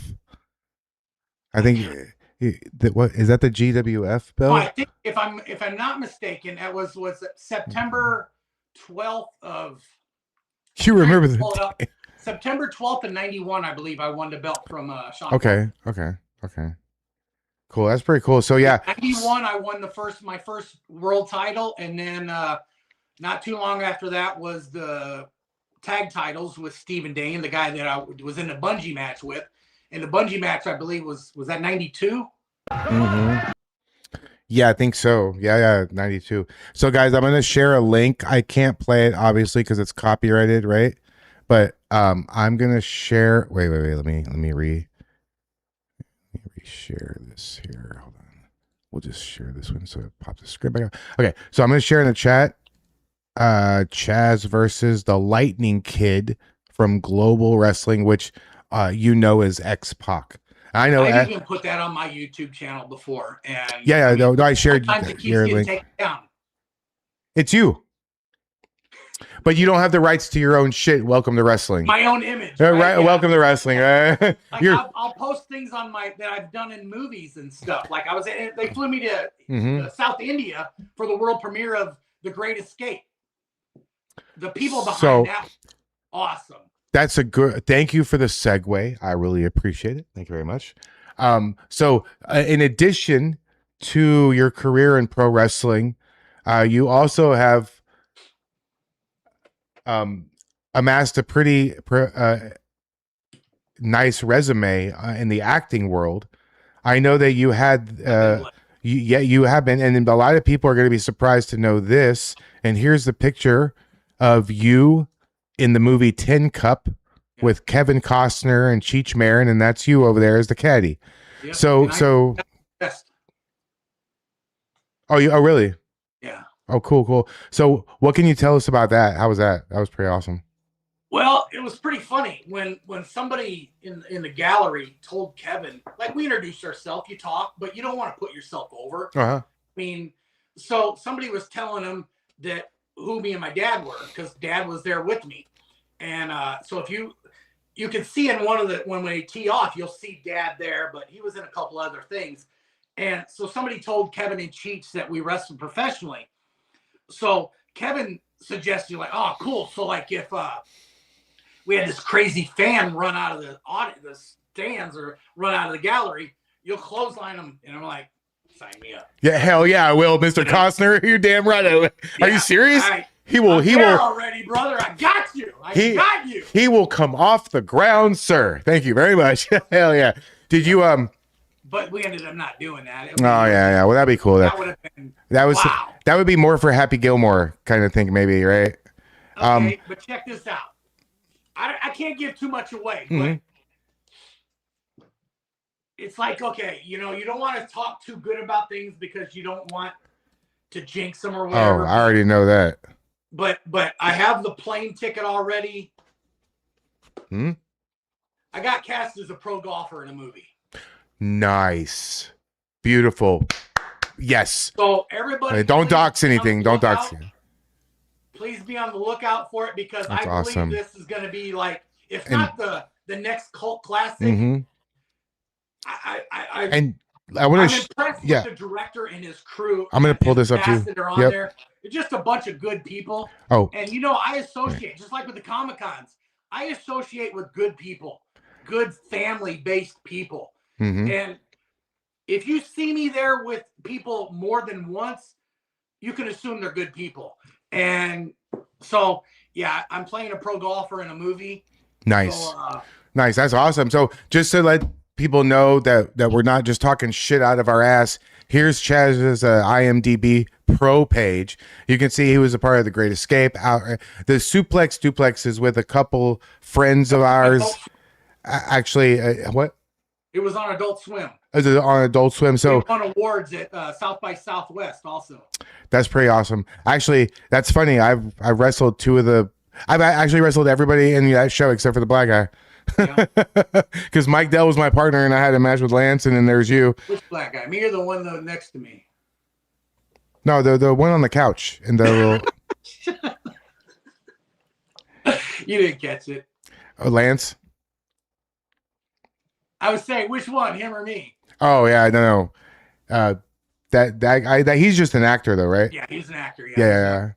So look Chaz up. I showed up to casting, and Lance might have helped a little bit, but it was 80s wrestling.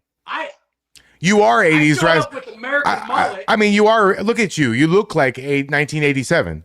America, baby. All right. And so I showed up, and they're like, "Okay, well, you got a mullet. You're an actor. You got this role. Let's cast the other three." But it was right. I mean, I think me and Lance had it, and because we got it because during casting they could see our chemistry. Because Lance is just a great guy. I actually did. Try finding somebody who has anything bad to say about him. When Dad, I did actually have a conversation. I had a conversation with Lance because we worked for Sonny Ono. Okay. We did a match and we talked about that whole thing. He was so happy to do that. He was like trying not to show his excitement, but boy, he was 7'2" of excitement. He was happy. That went over really well. I watched it a couple times actually. How many movies have you been in? Do you know? No. Oh, that many. That's good.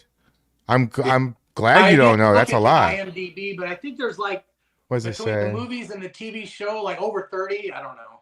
Nice. Well, I'm gonna have to look that up later and see all the other stuff that you've been in. I mean, I caught little pieces here and there, That's cool. I actually appreciate that. I was a thespian in high school. I don't even know if you knew that, but and with the pro wrestling, there's a lot of acting involved, so it's a good transition for you. That's good. Pro wrestling,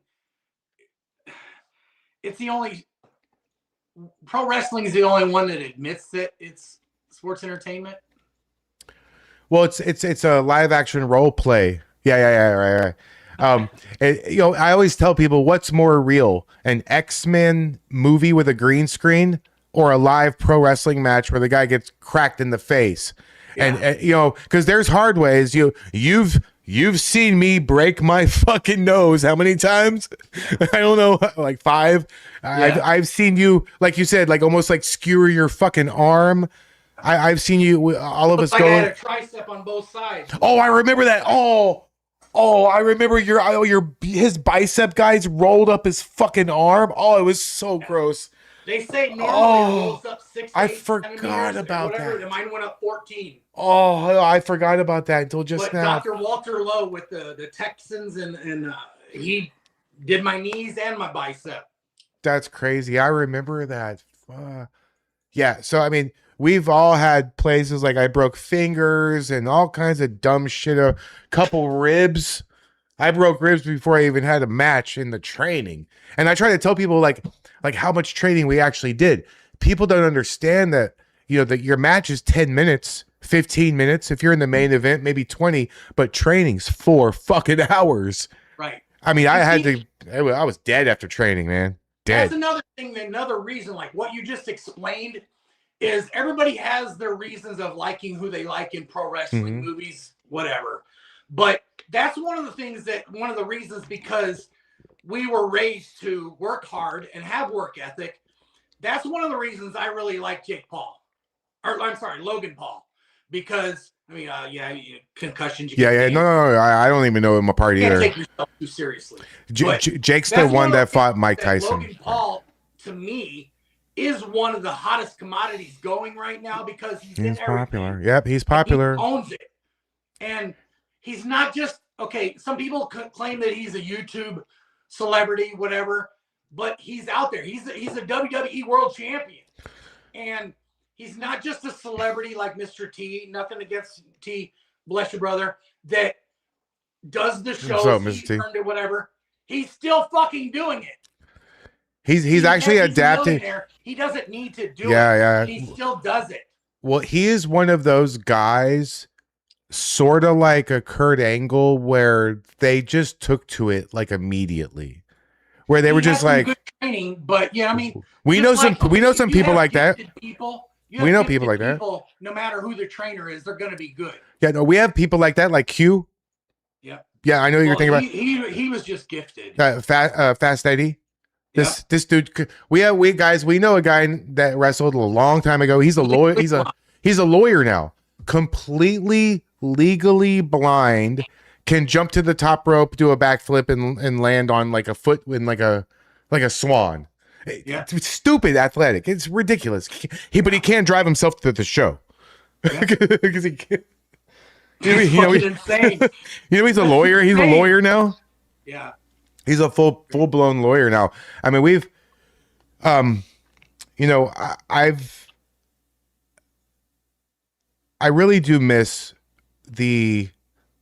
most of the being in the business. I don't miss the politics and dealing with that shit, but those moments in the locker room before the show started, when everybody was just hanging out and going over their matches and stuff, man, I wish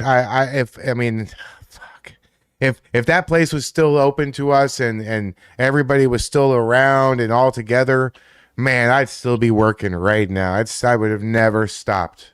Yeah. I mean, it'd be, honestly, like, I can't thank you enough for everything that you and your dad did for me. I mean, I literally met, and guy, my chat, my community does not know this.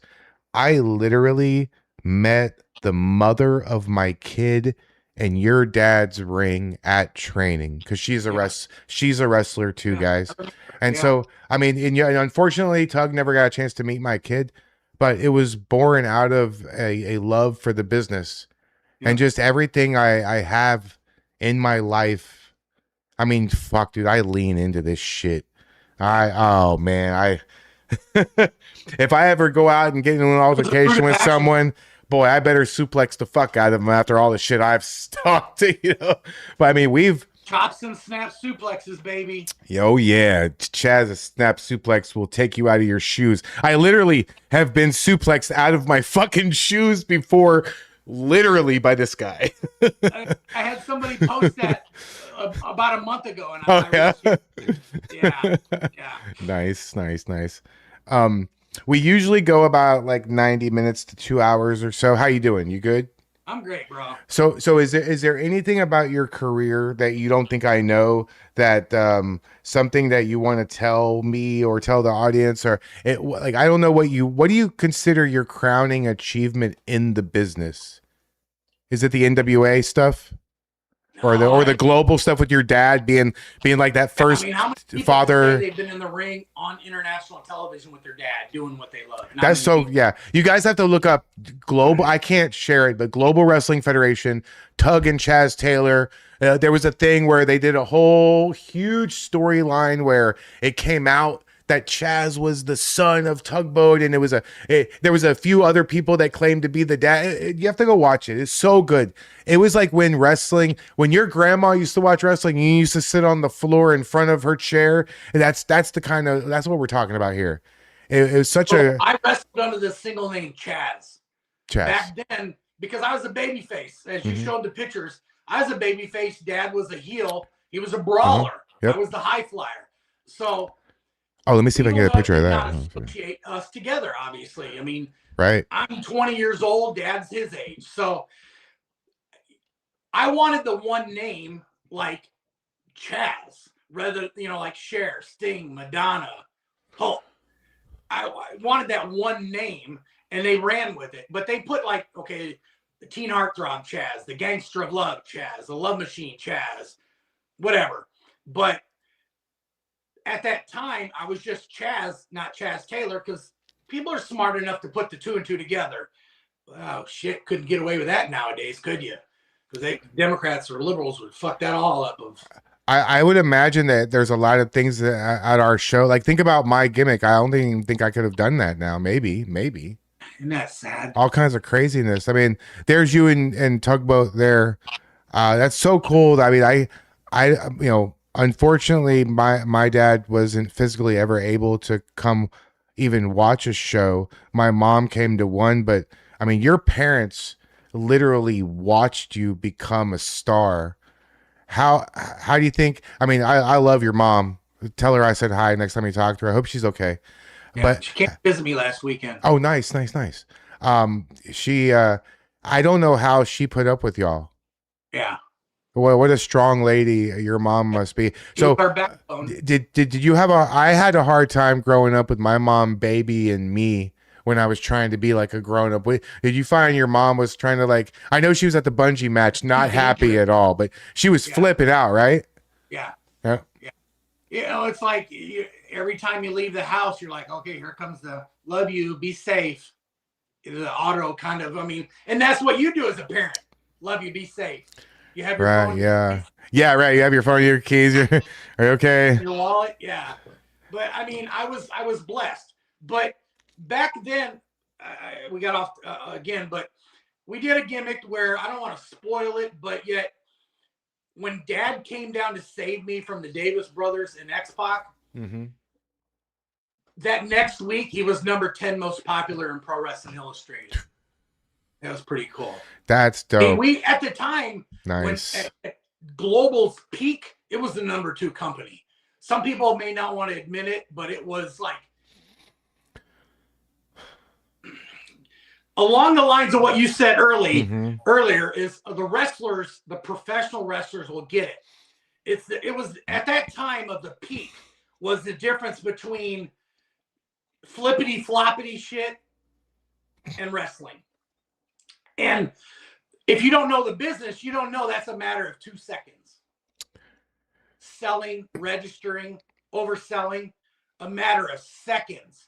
Where WWE and WWF at the time, they were selling. WCW was doing flippity shit to where they were shooting each other with guns and shit and popping right back up. Yep. Global was more towards we told storylines, and we got the crowd and the fans engaged. And that was kind of the... And like you talking about Buff Bagwell, that's actually where you met him, because he was the handsome stranger, right? The handsome stranger. The first 4 T-shirts that they made, that the company, well, first and only was the Simpson brothers. There was a tag team there, the Patriot, me, and Buff. Was very marketable, young, good-looking guys in the 80s, although they were trying to attract women to the business so that the women would bring the men to the business. I mean, and it worked. I mean, it absolutely worked. I mean, and it continues to. My first show live, I lived in Atlanta. My first show live was Starcade 85. And I remember a woman in like a blue sequin gown, like she was going to like a 5-star event, walking by. People were dressed in tuxedo suits, and you know, women were wearing gowns. It was a formal event. I know that sounds crazy, but it was so different than it is now. So different. And I'm not saying that the crowd has become Walmartized, but it's kind of like, you know, you see the... They wrestle in Walmart sometimes, Chaz. Like, you see those guys? Okay. You haven't seen a lot of those videos lately, though. No. You see these guys doing shit at Walmart. But that's not what I meant. I meant like the way people dress. Like, you got your sites out there about people, the way they dress at Walmart. Right. Now people, a lot of times, if they don't... It's not like you don't want to say things to offend people, but yet a lot of self-respect has gone to the wayside on a lot of people. Very much so. I mean, in the way we dress, it's like we didn't leave the house without at least looking presentable. One of the reasons I like to leave things open is so people will dive deep into it. And that's how we create some traction here. You want to blow your load all at one time. You know what I mean? You don't want to hit the finish at the beginning, right? Yeah. So that's what we kind of do with our channel. I have 3 shows a week plus live streams plus all kind of, I mean, this is crazy. I work way more now than I did when I had a real job. Is that what you're doing now? Is you're a full-time actor? Is that paying the bill? Oh, that's awesome. I mean, I love it, and I'm doing my Comic Cons. Like I said, the next one's the Cowtown Comic Con. Okay. Are you doing a movie? I mean, are you casting anything? What are you doing right now? I'm not in charge of casting anything right now, but every time I do, I shout out to my friends in Facebook, because that's one of the things with wrestling allowed me to do.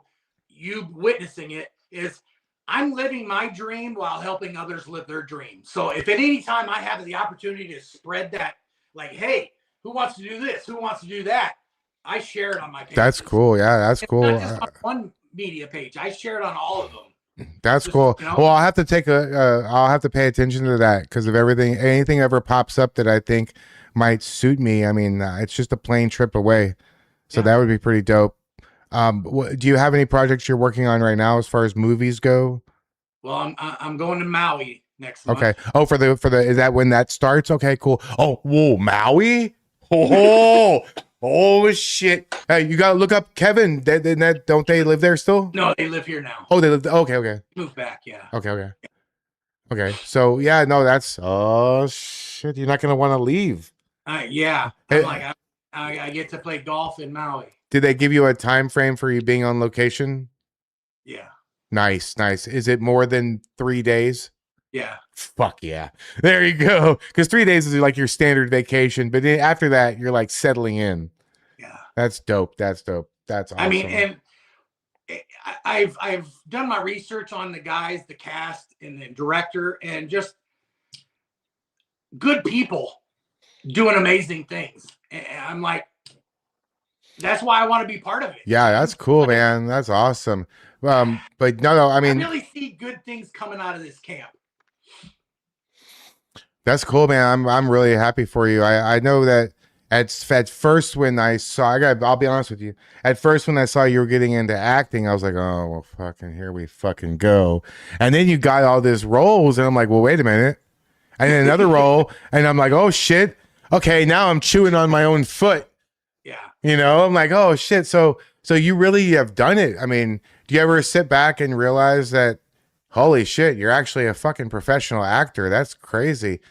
You get to when rub. you see yourself when you're in the audience. Like we did a world premiere for one of my movies, and when you're sitting in the audience and seeing yourself, you know, I saw myself in Tin Cup. I saw myself in little different things. But then when you go to a theater and see yourself, That's pretty cool. I don't even know what that's like, so I can't say that's pretty cool. But that's it's a blessing. That's awesome. I don't take it for granted. You know, and it's funny. I had a director from Houston one time because I'm an American. I'm a proud American, and I believe everybody should be supportive of their homeland, their country, like they do their family name and kind of stuff. But I had a director tell me that he's like, I'm going to tell all my other director friends that you're blackballed from the industry. I'm like, from acting, because I'm a proud American. But on that same note, I know that there's pro-American directors and casting and all that out there too. So yeah, Chris, that doesn't bother me at all. There's way more of us than they want to admit. I don't understand why all the people against the guns who are soft ass people want to start a war with all of us. I mean, we're some of the, and there's a lot of, when I say we, I'm talking about a whole lot of people, Chaz. There's so many people in our situation here, our community, that are tough sons of bitches. We got a guy named JD DeLay. He could probably take out half of Portland's Antifa just by himself. Yeah. We got so many people that are just, he's kind of, he's sort of like a Scott Summers kind of a sort of a guy. We got so many people, a bull in a china shop. You know what I mean? That these guys will just rough guys. Is what I see is like everybody's like, fuck around and find out. It's like you hear that from left, you hear that from right, and it's like, okay, the Americans fuck around and find out ends up with somebody on the ground usually, right? Yeah, I know. Okay, but then you fuck around and find out on the other side, and then you piss them off and you hear bullhorn in your hair and horns honking and stuff, and it's crazy. There is a difference. I'm actually going to do something crazy, and I wish, you know what? I wish you were here, because you are probably one of the only people I know that would come out there full force. But this Saturday and 2 days from now, or 3 days from now, I'm going to do a flag wave. I might even do it by myself. I found a good street corner here. I got my tripod with I'm going to go live. I'm going to wave the flag, and has nothing to do with Trump. I'm going to wear this hat. Maybe it's just about America. You know, it's going to be the 250th anniversary. I have found the most hate one guy more than they love their country. I don't get it. I have found Chaz, guys. Look, Chaz is super patriotic, and so am I. I mean, Chaz, I have found the most patriotic group of people. Like, seriously, you got to come by some Thursday. We have thousands of people. We have so many people who think like they're to the right of me, and I'm fucking right as shit. Right? Yeah. I'm far right, and they're right there with me, and I'm like, oh my god, you'll like everybody, and they'll like you too. They really will. Trump wasn't racist until he became president too, but that's true. Conveniently, that is true. I think we're gonna wrap it up. Okay, so final thoughts, Chaz. So we'll have you back on again. What do you want people to know about your career and your upcoming events, and anything that you want to get out and plug yourself? And I don't care if it takes 10 minutes. You go ahead. I'm gonna step around the corner. I'll be right back. Okay. Yeah, I mean, I just like everybody to follow me, and you'll see that I post positivity. I post reality. I mean, I even have friends on here sometimes like, Chaz, why are you posting negative stuff? And a lot of that negative stuff isn't really negative. It's just pointing out reality. But I like everybody. I promote the golden rule because that's how I was raised. Treat people how you want to be treated. Respect others. I mean, that's kind of it in a nutshell. The golden rule. Treat people how you want to be treated. And please don't forget the guys like me and my dad. Google search us. Check out my movies. Show support. If you're in Frisco, Texas, September 12th, 2026, come check us out at the Celebrity Softball Classic. $10 tickets. It goes towards veteran causes. And I mean, it's just, if my name is attached to something, it's Chaz approved. And just like what we're on right now, this is Chaz approved. So surround yourself with good people, good things happen. Wake up in the morning in a good, positive mood. If you're not in a good mood, if you wake up just not feeling right, go the fuck back to bed. Take a nap. Wake up in a good mood and attack the day with a positive attitude before the day attacks you. I mean, you could wake up and be a victim, or you could wake up and be a positive person and make an impact and be a productive citizen, or you could be a virus attacking the good people. The choice is yours. You could be anything you want to be. And I always tell everybody, be positive. Don't test positive. Be anything you want to be. But always remember, be fantastic. America. Guys, thank you so much for joining us. We're gonna raid. Thank you. We're gonna raid Chris. Okay, but so Chaz, the last thing I want to do is I don't care what anybody thinks about what I'm about to do. Fuck you. You can suck my ass. I gotta show Chaz my belt.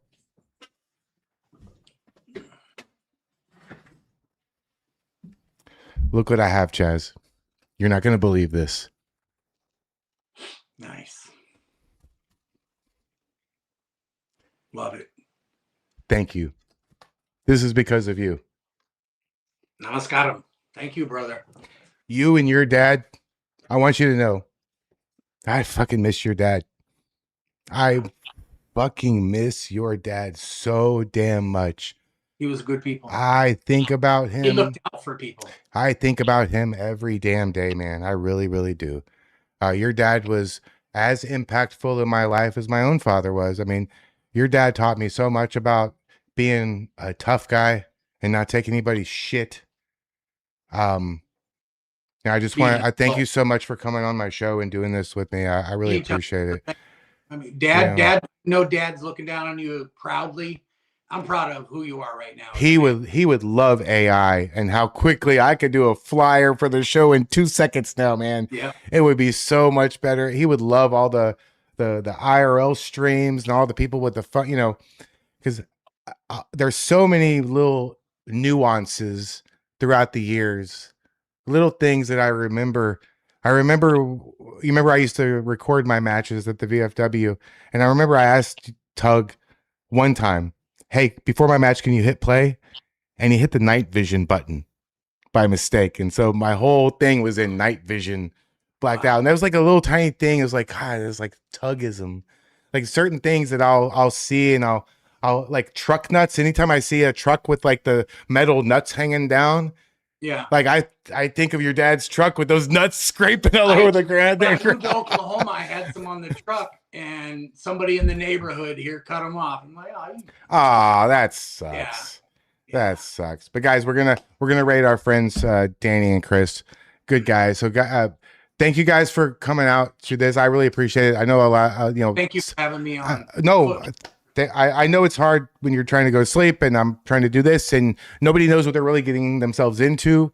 But we've done this. I've interviewed like 40 people and one Muppet. 40 people and one Muppet. So yeah. Gulf of America or Gulf of Mexico? Left foot forward. Yep. Gulf of America, right? America, baby! America! Hey, guys, thank you so much. We'll put all of Chaz's links in the description of the video later on tonight. Thank you so much, Chaz. And the last thing I got to say is thanks for watching. Like and subscribe. Peace. Chew. All right. Hold on.